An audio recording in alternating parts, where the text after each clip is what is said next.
Shalom pemirsa CP Indonesia semua, kembali lagi bertemu dalam pembahasan buku Yesus Nama di Atas Segala Nama. Buku ini diambil dari tulisan Nyonya Ellen G. White. Tulisan-tulisan ini sudah diterbitkan untuk dapat kita baca itu ya 365 yang terbaik untuk dapat kita pelajari. Dan melalui buku ini kita dapat belajar bagaimana perjalanan Nyonya Ellen G. White bergantung kepada Tuhan, sehingga pada tahun 1892 dia memanggilnya batu teruji, yaitu dia bersandar hanya sepenuhnya kepada Tuhan.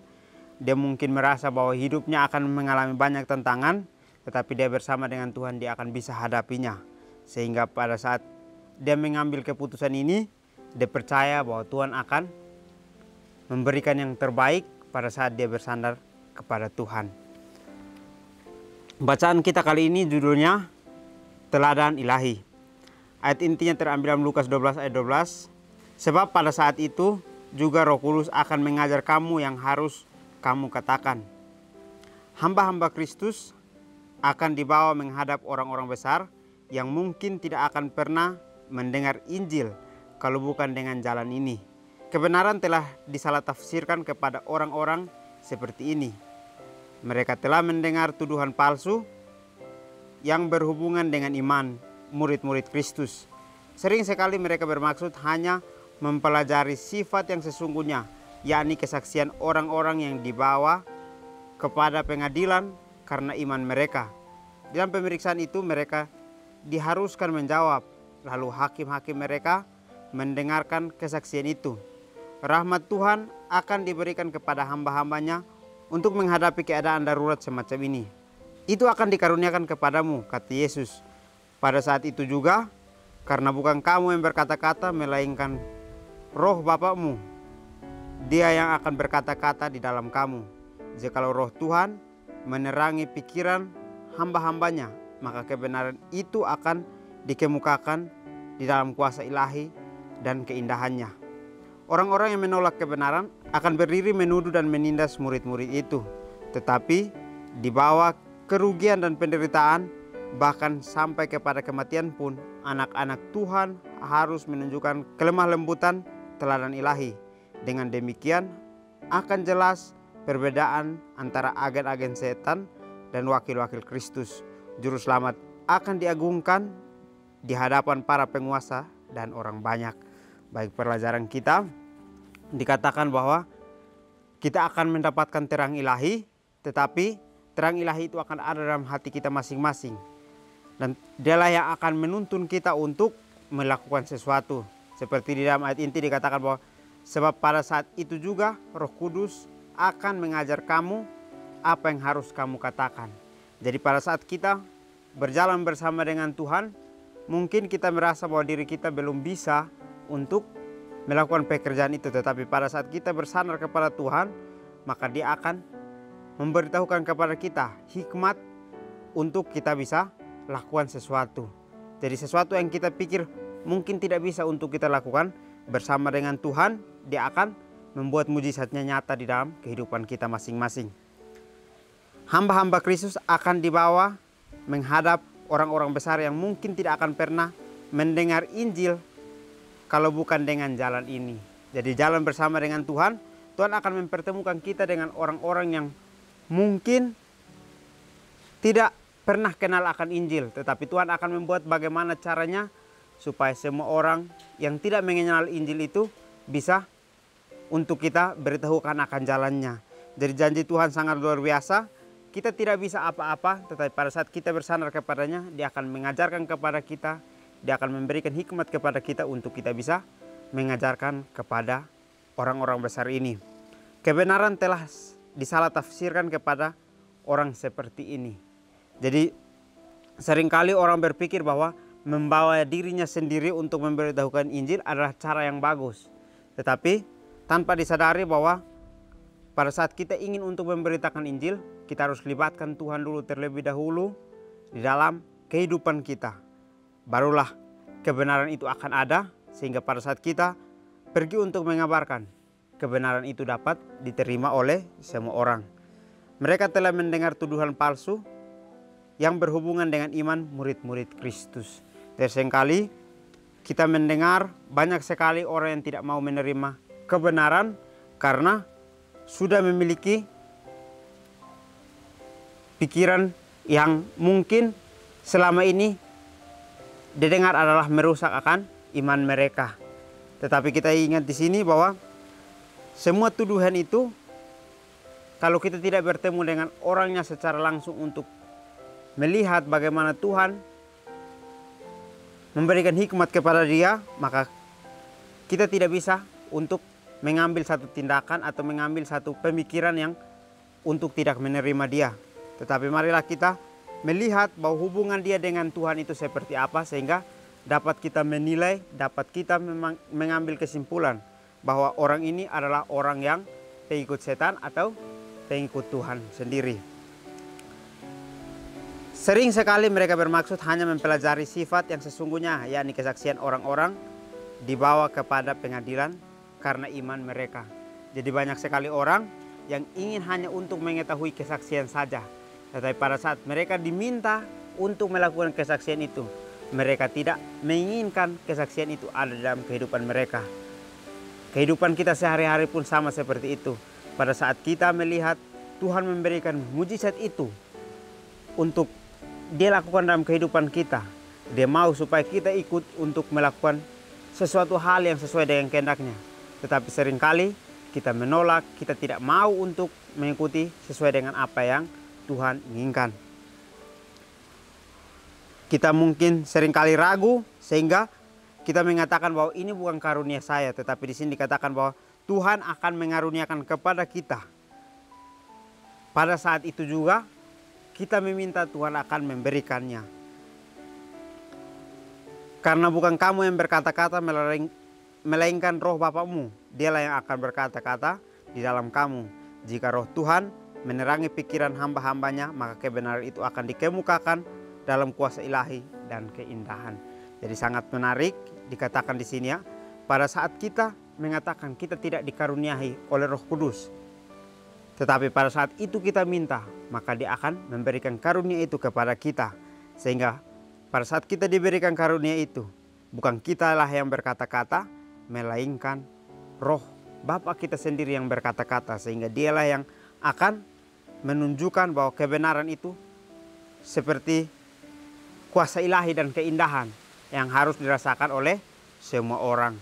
Orang-orang menolak kebenaran akan berdiri menuduh dan menindas murid-muridnya, tetapi di bawah kerugian dan penderitaan, bahkan sampai kepada kematian pun, anak-anak Tuhan harus menunjukkan kelemah lembutan tabiat ilahi. Jadi bekerja bersama dengan Tuhan, seringkali kita berpikir bahwa pada saat kita sudah mengalami kesesakanlah, ini adalah hidup bersama dengan Tuhan. Tetapi di sini dikatakan bahwa pada saat kita ingin untuk memberitahukan firman Tuhan, kita tidak akan diterima atau ditolak, dan juga kita akan dituduh dan ditindas. Mau mati sekalipun kita akan tidak diterima, tetapi kita harus tetap menunjukkan kelemah lembutan teladan ilahi itu yang selalu dia berikan kepada kehidupan kita untuk dapat kita pelajari. Karena disinilah kita dapat melihat perbedaan antara agen-agen setan dan anak-anak wakil Kristus. Juru selamat tidak akan diagungkan di dalam penguasa dan orang banyak. Yang artinya adalah pada saat mereka tidak menerima akan kebenaran itu, berarti mereka sedang menolak juru selamat. Mau juru selamat itu adalah baik kepada mereka pun, tetap akan mereka tolak. Murid-murid itu tidak diwarisi keberanian dan ketetapan hati orang syahid. Hingga tiba saat rahmat yang demikian diperlukan, kemudian janji juru selamat itu digenapi. Waktu Petrus dan Yohanes bersaksi di depan majelis Sanhedrin, orang banyak heranlah mereka, dan mereka mengenal keduanya sebagai pengikut Kristus. Kisah Para Rasul 4 ayat 13. Tetapi tentang Stefanus ditulis bahwa semua orang yang duduk dalam sidang mahkamah agama itu menatap Stefanus, lalu mereka melihat muka Stefanus seperti muka seorang malaikat. Orang banyak tidak sanggup melawan hikmatnya, dan roh yang mendorong dia berbicara. Kisah Para Rasul 6 ayat 15 dan 10. Baik, pelajaran kita sangat menarik, menceritakan bagaimana orang yang memiliki iman, yang memiliki keberanian di dalam untuk memberitahukan kebenaran itu. Seperti yang dilakukan oleh Petrus, Yohanes, dan juga Stefanus. Mereka mungkin awal mereka dipanggil untuk menjadi pengikut Tuhan, mereka juga merasa bahwa mereka tidak bisa untuk melakukan apa-apa. Tetapi di sini Tuhan membuat mujizat dengan memberikan karunia kepada mereka untuk dapat mereka pelajari bahwa karunia ini akan baik untuk kita bawakan di dalam pelayanan Injil kita masing-masing.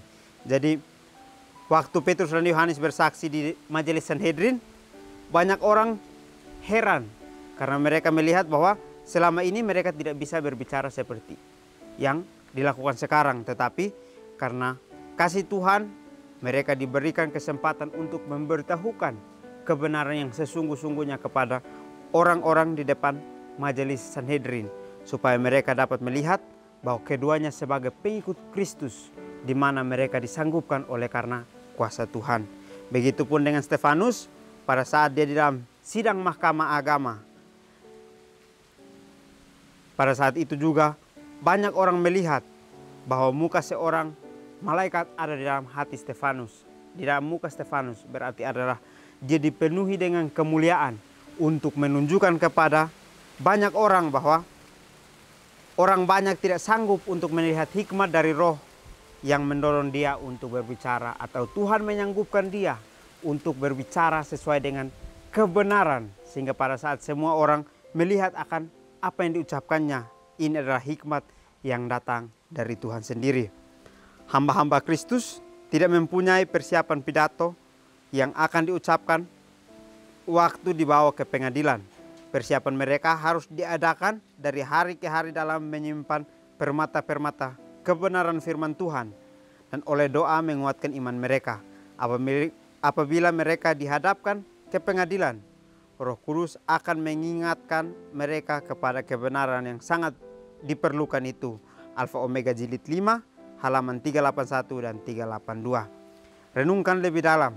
Pemikiran untuk tidak siap menghadapi pencobaan membuat sebagian besar orang ketakutan.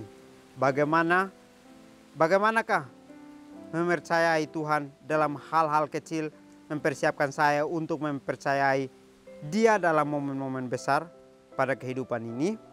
Baik, pelajaran kita sangat menarik, di mana di akhir dikatakan bahwa hamba-hamba Kristus tidak mempunyai persiapan pidato yang akan diucapkan waktu dibawa ke pengadilan.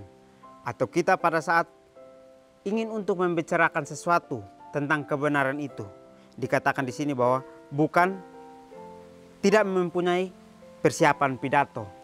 Pidato kalau kita lihat di sini adalah sesuatu hal yang sudah disiapkan, sehingga pada saat itu juga kita akan membicarakan sesuai dengan apa yang sudah dituliskan itu. Tetapi di sini dikatakan bahwa pada saat hamba-hamba Kristus yang mengikuti Kristus, dia tidak memiliki persiapan pidato, tetapi dia akan benar-benar berbicara sesuai dengan apa yang Tuhan hikmatkan, sesuai dengan kebenaran, sehingga dari situlah terpancar akan kebenaran yang Tuhan berikan dalam kehidupan mereka. Persiapan mereka harus diadakan dari hari ke hari dalam menyimpan permata-permata kebenaran firman Tuhan, dan oleh doa-doa menguatkan akan iman mereka. Jadi hanya dengan persiapan kita untuk menyimpan permata-permata kebenaran, dan juga doa kita yang akan menguatkan iman kita pada saat kita menghadapi pengadilan yang ada di dunia ini, kita dapat bisa untuk melewatinya. Apabila mereka dihadapkan ke pengadilan, Roh Kudus akan mengingatkan mereka kepada kebenaran yang sangat diperlukan itu. Yang artinya adalah pada saat sekarang kita bersiap, apapun yang kita pelajari, kita lakukan sesuai dengan kehendak Tuhan. Pada saat kita mengalami masa kesulitan, Tuhan akan kembali lagi mengingatkan bahwa sudah pernah Anda pelajari, sehingga sekaranglah waktunya untuk menggunakan itu. Ini adalah contoh teladan ilahi kepada kita. Dia memberikan kita contoh untuk kita dapat menirunya, untuk kita dapat menyimpannya sebagai satu bekal, sehingga pada saat kita mengalami kesesakan, Tuhan akan menggunakan kesesakan itu untuk mengingatkan kepada kita lagi bahwa kita dapat bisa untuk melewati semuanya dengan apa yang kita sudah pelajari selama ini. Jadi ajakan kepada kita, marilah kita percaya kepada Tuhan, karena pada saat kita percaya kepada Dia, kita tidak bisa untuk memilih untuk mempercayai hal kecil saja, tetapi kita akan diberikan hal yang besar. Tetapi pada saat kita menghadapi semuanya, kita harus menghadapi dengan ketakutan karena diri kita tidak sanggup untuk bisa menjalaninya. Mungkin ini saja pelajaran yang dapat saya bahas. Kiranya kita bertemu lagi di pertemuan selanjutnya. Kiranya Tuhan Yesus memberkati kita semua.